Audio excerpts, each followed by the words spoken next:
Alhamdulillah, alhamdulilladzi arsala rasulahu bil huda wa dinil haq liyudhhirahu 'ala dini kulli wa kafa syahida laula an hadanallah. Asyhadu an la ilaha illallah wa asyhadu anna Muhammadan 'abduhu wa rasuluh la nabiyya ba'dah. Allahumma shalli ala sayyidina Muhammad wa ala ali sayyidina Muhammad.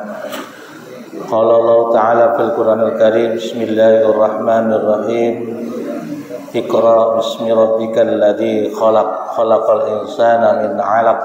Iqra wa rabbukal akram alladzi 'allama bil qalam, 'allamal insana ma lam ya'lam. Rabbi shrah li sadri wa yassir li amri wahlul 'uqdatam min lisani yafqahu qawli.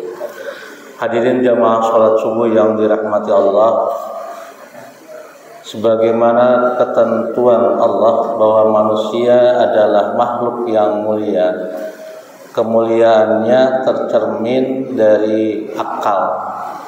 Itulah yang membedakan manusia dengan makhluk Allah yang lainnya. Dengan akal ini pula Allah memberikan pembelajaran kepada kita agar kemuliaannya terjadi manakala akalnya digunakan dengan baik.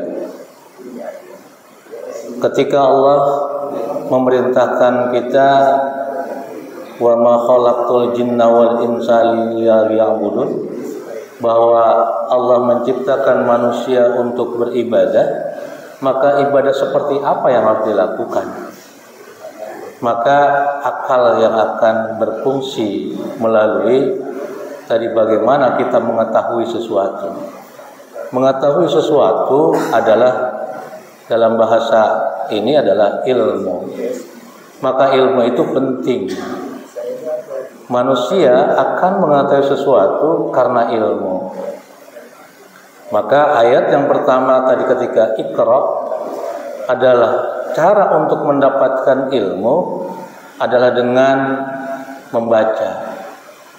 Atau dalam bahasa kita saat ini, untuk sarana mencari ilmu adalah, dalam bahasa kita adalah empirik. Artinya apa yang bisa dirasakan oleh tubuh kita. Mungkin kita bisa melihat dengan mata kita untuk mengetahui.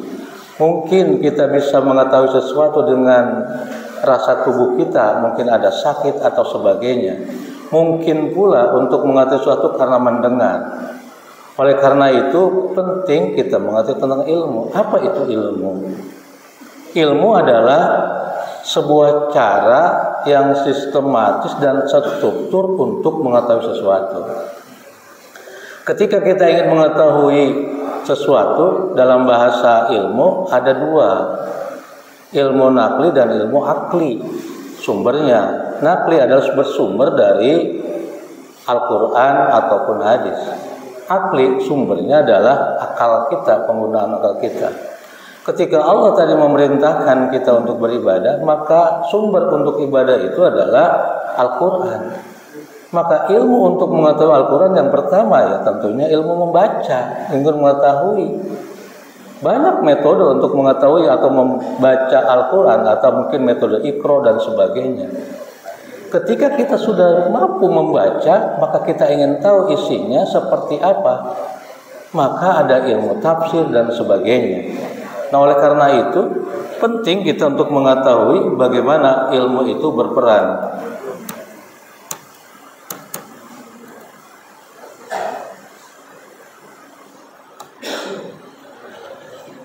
Bahwa kita tidak akan pernah bisa mengetahui ataupun melakukan sesuatu tanpa ilmu.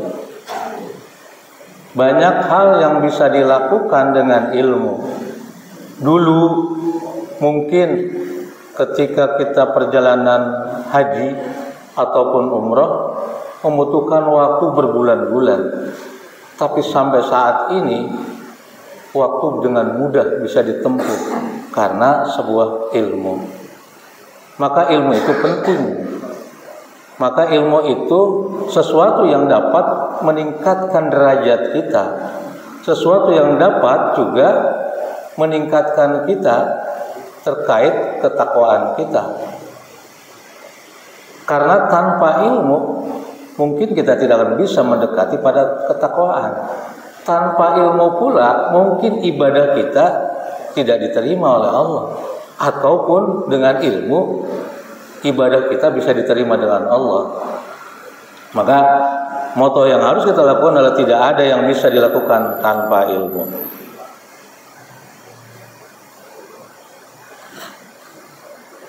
Rasulullah SAW menyampaikan kepada kita bahwa barang siapa yang menginginkan kebahagiaan dunia, maka dia harus memiliki ilmu. Antum a'lamu bi umuri dunyakum. Anda yang mengetahui urusan dunia. Kondisi mungkin dulu sangat berbeda dengan kondisi saat ini. Karena manusia, kata hadis, hari ini harus baik yang kemarin. Besok harus lebih baik daripada hari ini. Rugi kalau hari ini sama dengan yang kemarin. Itu menunjukkan betapa manusia dinamis, betapa manusia dituntut untuk melakukan perbaikan diri atau mengevaluasi diri sampai mana. Apa yang harus kita lakukan saat ini? Sudahkah mendekati kepada ketakwaan dengan ilmu kita atau bukan? Atau malah kemunduran? Nah, oleh karena itu akal kita yang harus kita lakukan. Karena semua yang ada di muka bumi ini tafakkaru fi khalqillah wala tafakkaru fi zatillah, kata Allah. Pikirkan apa yang aku ciptakan, tapi jangan pikirkan tentang zat aku, kata Allah. Maka apapun yang diciptakan oleh Allah merupakan sebuah pembelajaran buat kita untuk meningkatkan keimanan kita kepada Allah. Kemudian barang siapa yang menginginkan kebahagiaan akhirat juga harus dengan ilmu. Ketika kita di dunia ini ingin bahagia, mungkin untuk mencari nafkah dan sebagainya, banyak ilmu-ilmu yang ada. Perkembangan ilmu terus dinamis. Perkembangan ilmu terus berkembang dengan pesat. Mungkin dulu kita tidak bisa mengetahui dalam Al-Quran ada lautan yang berbeda antara yang asin dan yang tawar. Tapi dengan ilmu itu bisa diketahui. Mungkin kita tidak bisa mengetahui di dalam Al-Quran katakan Allah menciptakan makhluk-makhluk lain berplanet-planet. Dengan ilmu pula kita bisa mengetahui, bisa sampai ke angkasa mengetahui betapa luasnya ciptaan Allah, betapa menakjubkannya ciptaan Allah. Untuk apa? Untuk kita kemuliaan kita. Inna akramakum indallahi atqakum. Bahwa kemuliaan itu tercermin dari ketakwaan kita. Ketakwaan berangkat dari bagaimana kita terus meningkatkan pemahaman kita untuk mencari pendekatan kita kepada Allah Subhanahu wa taala. Lalu dalam hadis yang lain mengatakan, dan barang siapa yang menginginkan kebahagiaan dunia akhirat juga harus dengan ilmu. Maka dalam hadis dikatakan kita wajib menuntut ilmu dari lahir sampai ke liang lahat.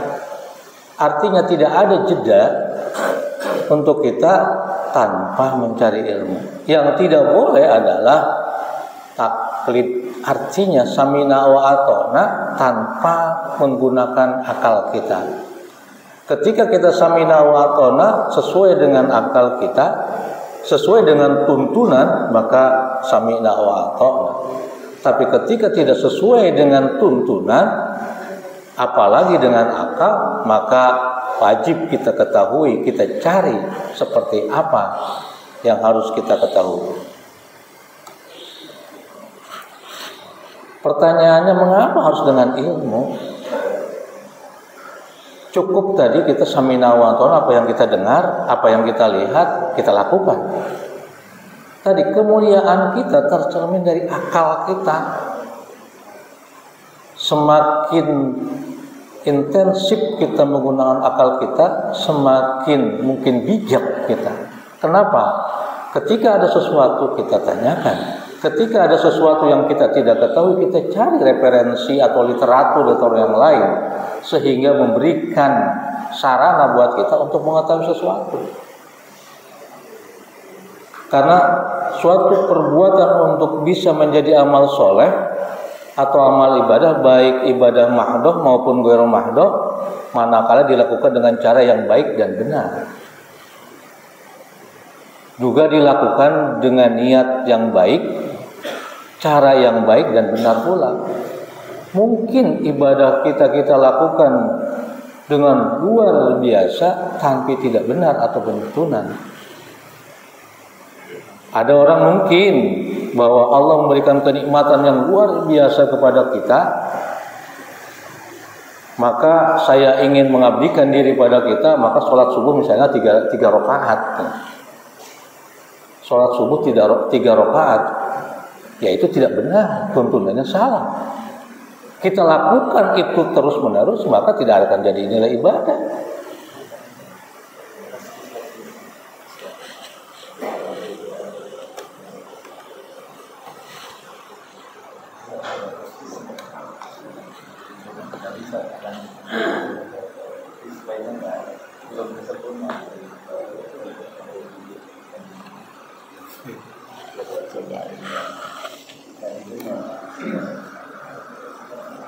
Nah, itulah bahwa sesuatu yang kita lakukan harus dengan ilmu. Belum tentu ibadah yang saya sampaikan tadi akan diterima oleh Allah karena kita tidak memiliki ilmu, maka cara yang kita lakukan tidak benar. Maka landasan bahwa ibadah kita harus landasannya tadi nakli, berdasarkan aturan. Untuk mengetahui aturan-aturan itu ya dengan ilmu. Ketika mungkin ingin mengetahui bagaimana tata cara ibadah, maka ada ilmu fikih. Ketika kita ingin mengetahui bagaimana keimanan kita dalam kerangka pemikiran, adalah tauhid. Lalu bagaimana ibadah kita dalam artian hubungan hablum minan nas? Ya, ada ilmu muamalah. Bagaimana tatanan untuk kita kehidupan kita di dunia, memenuhi kebutuhan kita di dunia. Maka ada hal yang baik, ada hal yang tidak baik. Ada hal yang benar, maka ada hal yang tidak benar. Maka ada hal yang halal, ada hal yang tidak halal ataupun haram. Nah, oleh karena itu penting kita memiliki ilmu. Saat ini kita bisa lihat, mungkin dulu keilmuan kesehatan misalnya baru mungkin ditemukan saat ini ketika kata Rasul, sumu tasihu, berpuasalah kamu akan sehat. Ternyata kedokteran menemukan, melihat bagaimana organ tubuh kita ketika berpuasa. Lalu bagaimana organ tubuh kita dalam artian kepala ataupun otak dan sebagainya ketika berpuasa. Lalu bagaimana organ tubuh kita manakala digunakan untuk berpikir. Karena otak kita dalam keilmuan saat ini ada yang disebut brains, ahli otak orang Jepang, bahwa dalam diri manusia, otak manusia itu diciptakan bertriliun-triliun sel saraf otak. Sel saraf otak ini setiap saat akan mati dan tidak akan pernah bisa hidup kembali. Apa yang harus dilakukan oleh manusia? Yaitu mempertahankan agar sel saraf otak itu tidak mati. Apa contohnya kalau sel saraf otak itu banyak mati? yaitu pikun. Itu sel saraf otak banyak yang mati.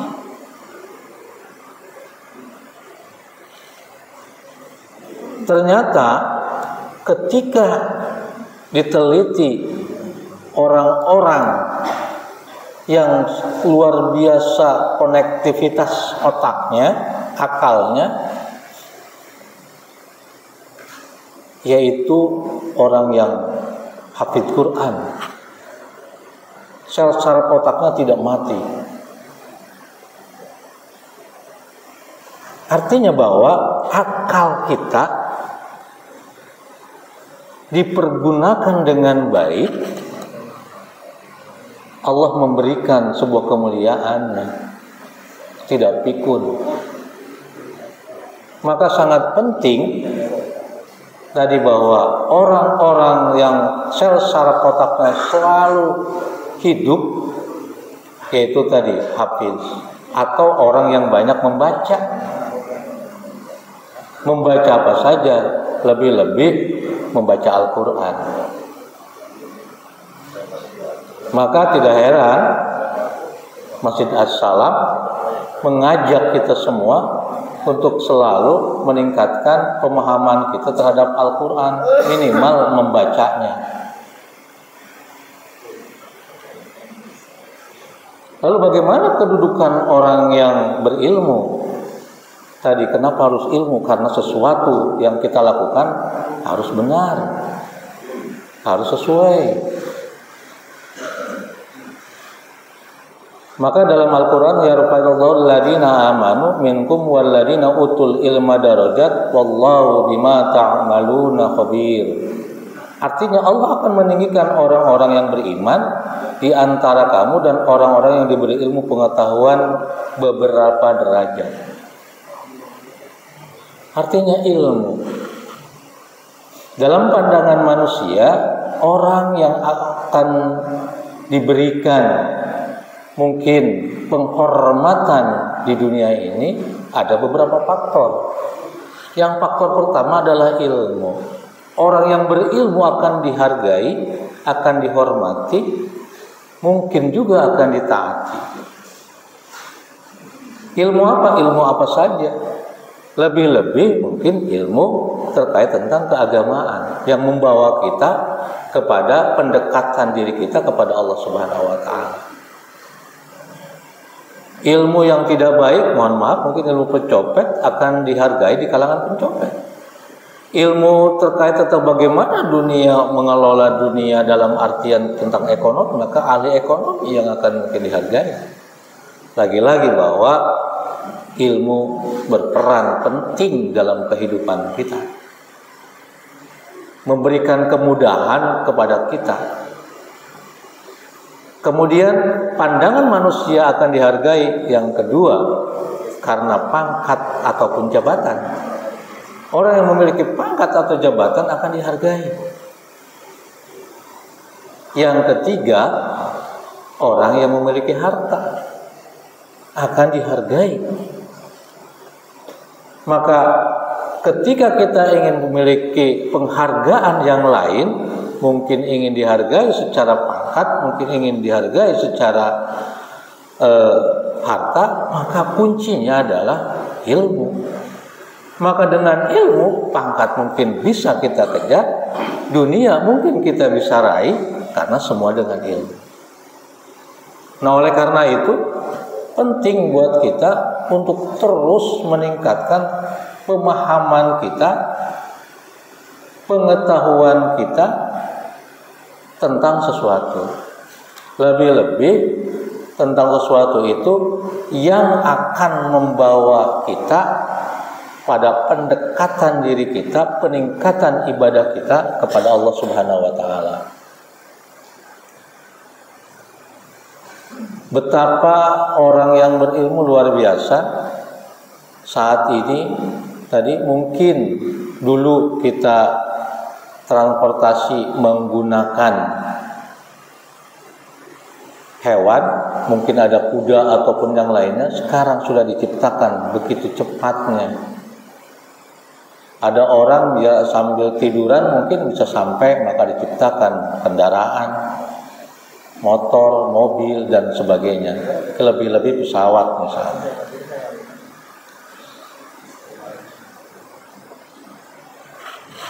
Lalu dalam firman Allah yang lain dikatakan, yang artinya adalah, adakah sama orang-orang yang mengetahui dengan orang-orang yang tidak mengetahui? Tentu berbeda, tentu tidak akan sama. Orang yang banyak mengetahui tentang sesuatu, maka akan melahirkan kebijakan, maka akan melahirkan ketawaduan, maka akan melahirkan toleransi yang luar biasa.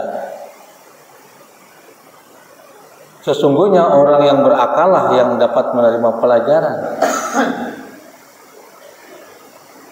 Maka akal inilah, ketika orang tidak berakal, tidak ada hukum buat orang yang tidak berakal, yaitu orang gila.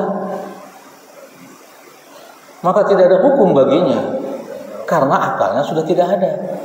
Maka sebagai manusia yang memilih akal yang masih berfungsi, tadi, inna akramakum indallahi atqakum, kemuliaannya terletak pada ketakwaannya.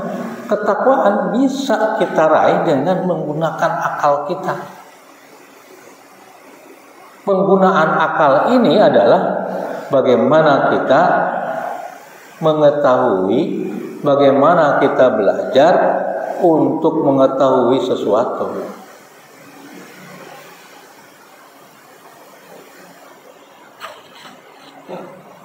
Dalam sebuah hadis riwayat Bukhari dan Muslim dikatakan, barang siapa yang dikehendaki Allah untuk menjadi orang baik, maka ia akan dipakihkan dalam agama. Arti dipakihkan ini adalah dipintarkan. Maka dalam konsep pembelajaran, ada dalam manusia adalah makhluk yang memiliki, dalam bahasa mungkin Pak Ustadz Junaidi, multiple intelligence. Manusia memiliki kemampuan, potensi yang Allah berikan. Ada yang mampu linguistik, artinya dia bertutur sapa bagus, artinya bahasa. Ada yang memiliki kemampuan bersosialisasi dengan baik, dengan mudah. Dan Allah menciptakan manusia kesempurnaan, tidak ada kekurangan. Ketika ada orang mengatakan saya orangnya kadangkala emosional, bukan kekurangan, bukan kelemahan, tapi itu kelebihan. Kelebihan itu bisa berfungsi, bisa meninggikan derajatnya manakala digunakan pada saat kapan. Mungkin ketika ada yang menghina agama kita, langsung marah, boleh. Tapi jangan bentar-bentar marah. Artinya pada saat kapan bisa menggunakan itu menjadi sebuah kekuatan, bukan kelemahan. Tapi kita perasa langsung tersentuh, bukan kekurangan. Tapi pada saat kapan kelebihan kita itu kita gunakan, maka Allah akan pakihkan ketika kita menghendaki hal-hal yang baik dengan menggunakan akal kita. Tanpa akal kita, manusia akan terhina sehina-hinanya. Tanpa digunakan akal kita, maka manusia tidak ubahnya seperti hewan, hanya mengumbar hawa nafsu. Tapi dengan manusia memiliki akalnya, maka kemuliaannya akan tercermin.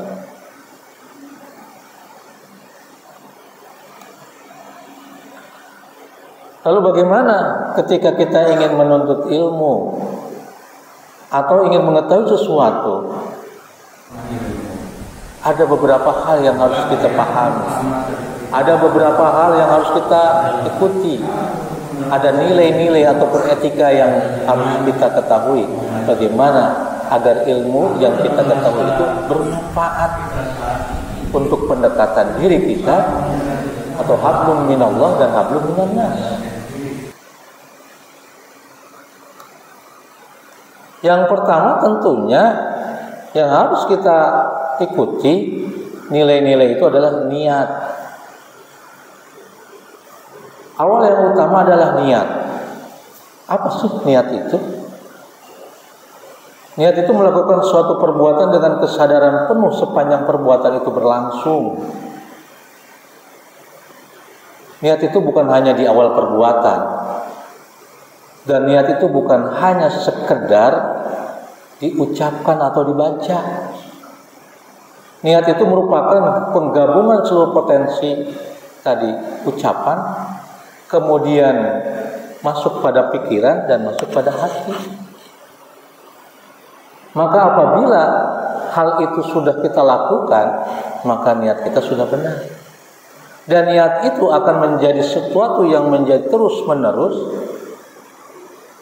akan menjadi lebih baik ketika apa yang kita pikirkan ataupun apa yang kita lakukan dari melek mata, kemudian buka mata sampai tutup mata dan dilakukan berulang-ulang, maka akan menjadi sebuah kebiasaan. Dan niat itu akan langsung tercermin dari sebuah perbuatan. Tidak hanya niat itu sekedar ucapan.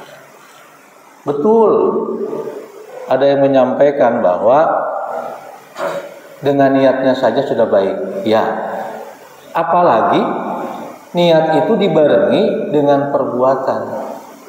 Dan pikiran-pikiran mengarahkan perbuatan kita kepada hal-hal yang baik.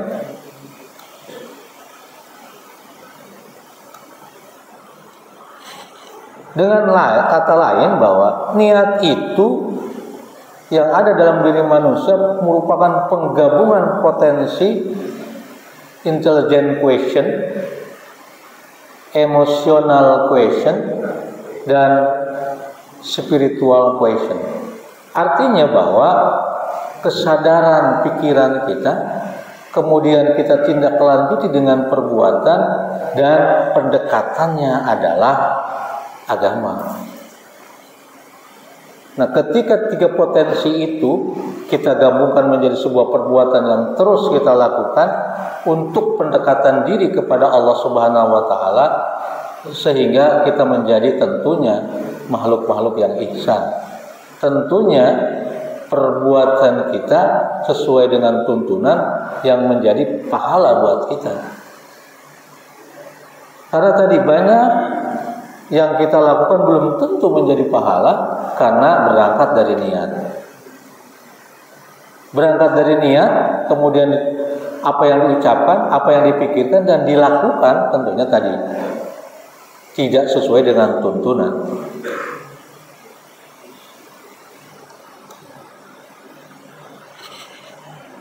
Niat yang baik tentunya ada keikhlasan.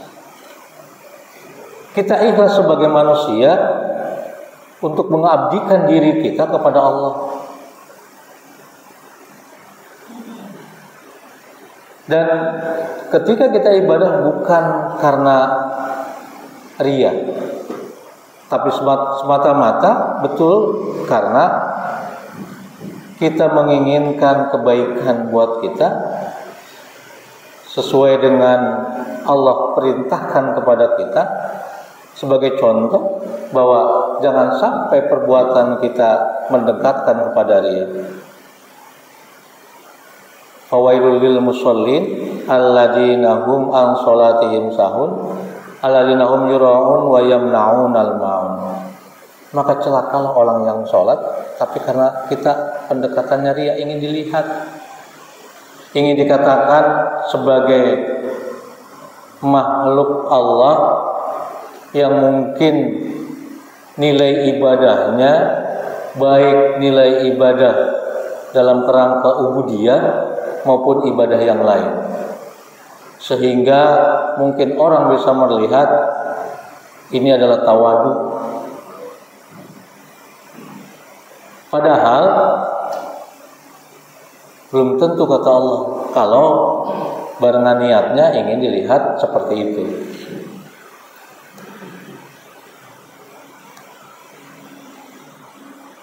Lalu apa yang harus kita lakukan? Tadi pertama niat. luruskan niat kita, perbaiki niat kita dengan perbuatan yang ada. Yang kedua adalah untuk menghilangkan kebodohan dari diri kita dan orang lain tentunya. Kita niat bahwa yang kita tidak tahu akan menjadi tahu. Maka ketika kita mengetahui sesuatu, tentunya ya akan lebih bermanfaat manakala kita share kepada orang lain. Tetapi apa yang di-share jangan sampai kita taklid, langsung men-share lagi. Kita verifikasi, kita tabayun, benar enggak apa yang disampaikan ini? Ada landasannya enggak apa yang disampaikan ini? Kalau dari landasannya tidak ada, ya jangan diikuti. Jangan disampaikan pula pada yang lain. Meskipun tadi untuk agar kita memiliki nilai ibadah kepada orang lain dengan menyampaikan informasi yang itu. Kemudian yang ketiga adalah